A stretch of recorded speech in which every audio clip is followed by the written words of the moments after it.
Halo, selamat pagi teman-teman semua. Selamat datang di kuliah pagi. Pada kesempatan kali ini kita akan membahas tentang Pulau Langerhans dan juga struktur dari insulin. Oke, yang pertama kita akan membahas soal pankreas terlebih dahulu ya. Faktanya, 99% massa dari pankreas itu merupakan eksokrin, sedangkan 1%-nya adalah endokrin.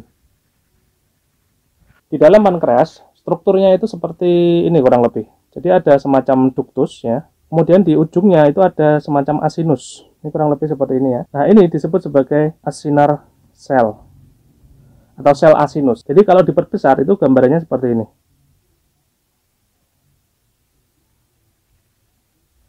Nah, kemudian di sini juga ada sel lagi. Ini adalah sel duktus.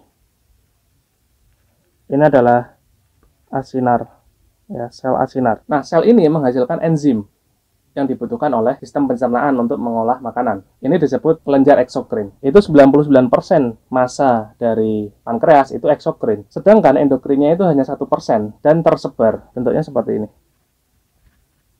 Titik-titik kecil tersebar di seluruh area pankreas. Nah, titik-titik kecil ini yang 1% itu merupakan sistem endokrinnya yang kita kenal sebagai Langerhans islet.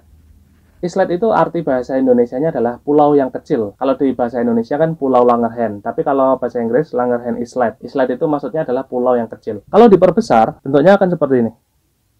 Oke, di dalam Langerhans Islet ini itu terdapat beberapa sel. Kita kenal ada sel beta yang menghasilkan insulin, kemudian C-peptide dan juga amilin. Nanti akan kita bahas satu-satu soal insulin, C-peptide, dan amilin ya. Kemudian, di sekeliling beta sel itu ada alpha sel yang mengelilingi sel beta. Nah, alpha sel ini dia menghasilkan glukagon. Selain ada alpha dan juga ada beta, ada juga sel delta yang menghasilkan somatostatin dan lokasinya tersebar. Ada yang di sini, ada yang di sini, ada yang di sini, yang di sini. Jadi terpencar-pencar. Oke, selanjutnya kita akan membahas soal struktur dari insulin sebelum kita membahas proses sintesisnya. Jadi insulin itu berawal dari yang namanya pre-proinsulin. Jadi bentuknya seperti ini. Ini disebut sebagai pre-proinsulin. Dia terdiri dari beberapa rantai. Yang pertama adalah rantai signal.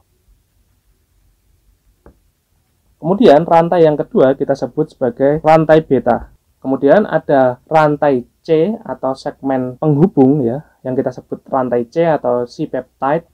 Kemudian yang terakhir adalah rantai A. Ini adalah rantai B. Kemudian ini adalah C-peptide. Kemudian ini adalah rantai sinyal. Jadi pre-proinsulin itu terdiri dari 4 rantai ini. Kemudian nanti di sintesis protein yang akan kita bahas, pre-proinsulin ini akan berubah menjadi proinsulin dengan menghilangkan rantai sinyal. Jadi rantai sinyal ini dipotong sehingga tersisa rantai B, C-peptide, dan rantai A. Kemudian disambung dengan sebuah rantai disulfid seperti ini. Nah, ada 3 rantai disulfida. Ketika bentuknya seperti ini, rantai sinyalnya hilang, maka ini disebut sebagai proinsulin. Nah, selanjutnya setelah proinsulin, ini akan diproses lagi dengan memotong C-peptide. Jadi C-peptide-nya ini dipotong di sini dan di sini, dipotong sehingga akan terbagi menjadi 2 bagian, yaitu AB dan C-peptide. Jadi seperti ini. Ini adalah C-peptide-nya. Kemudian ini insulin yang sudah siap digunakan. Produksi insulin jumlahnya akan sama dengan produksi C-peptide. Karena C-peptide ini kan awalnya juga menyatu dengan rantai B dan A. Kemudian setelah proses dia akan terpotong kan, terpisah. Jadi jumlah insulin itu akan sama dengan jumlah C-peptide. Oke, di video selanjutnya kita akan membahas bagaimana sintesis dari insulin ini. Mulai dari transkripsi, kemudian translasinya, kemudian bagaimana dia dipotong oleh enzim endopeptidase sehingga terbentuk insulin dan C-peptide. Oke, kalau di video ini ada pertanyaan silahkan komen. Kalau ada koreksi dan saran silahkan komen juga. Jangan lupa like, share, and subscribe. Terima kasih. Selamat pagi.